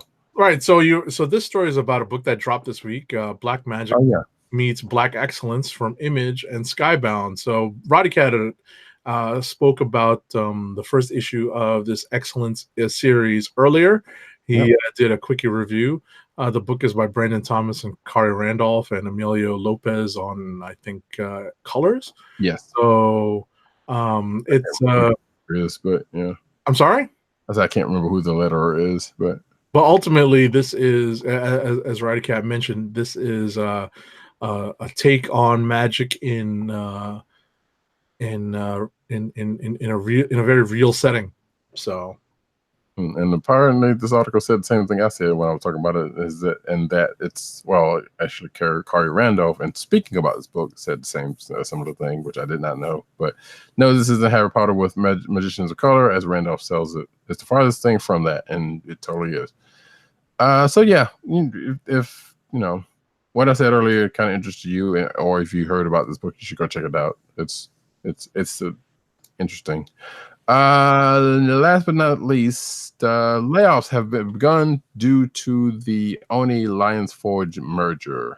Did we announce this merger last week? I don't believe we did. No. Right. So there's a precursor. Right. There's a precursor story in that Oni has merged with Lion Forge, and apparently, my understanding is that they're.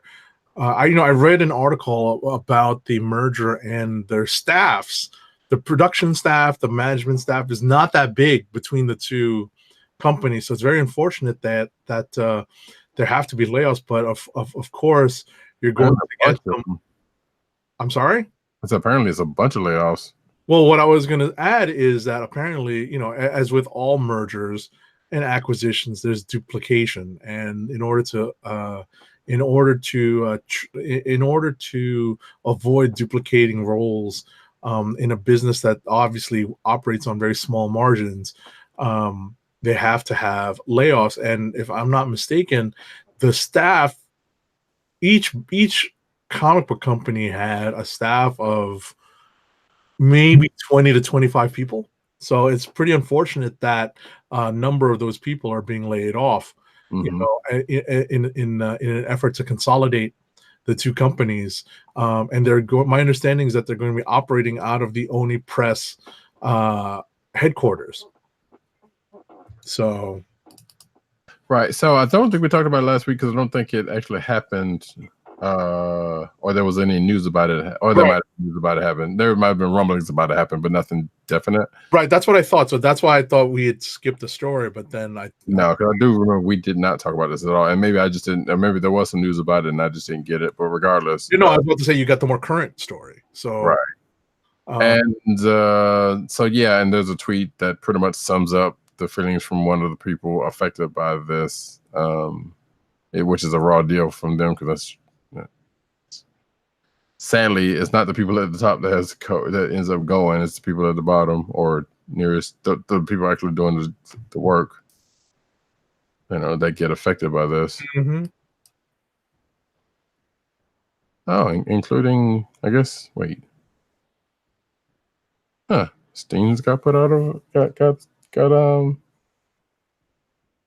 Oh, apparently there's a couple of people of color, which rightfully, and there's a lot of shit that happened during the course of this layoff, and it doesn't look good for Oni and Lions Forge, I guess. So that's pretty bad dealings for the people that got affected. Mm. I would imagine, yeah. We don't know how the Line Forge staff is affected. What we're learning is through tweets, and we do kinda, at least from one or two tweets. We do kinda, because like I said, one of the people that tweet is in here is from Lions Forge. Right, but like I said, we don't have the best idea of who they're keeping, and obviously they're doing a top to bottom review because they're organizing into one publishing company.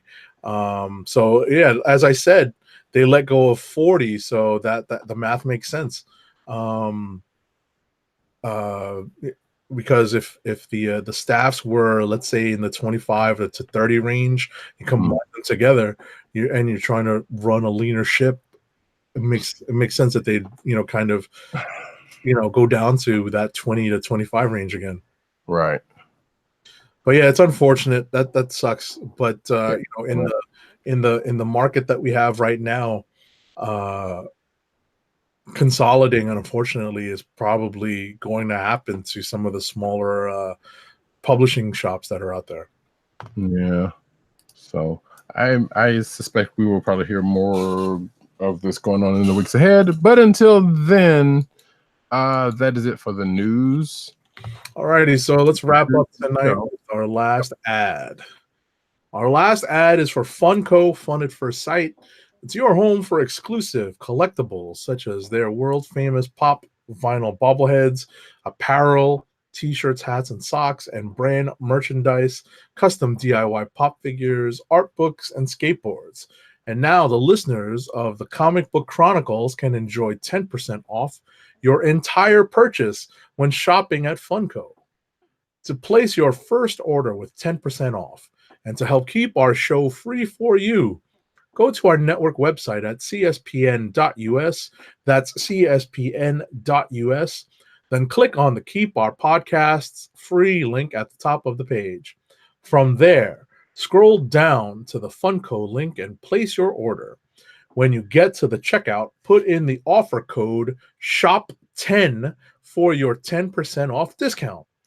Funko through cspn.us. Do it today.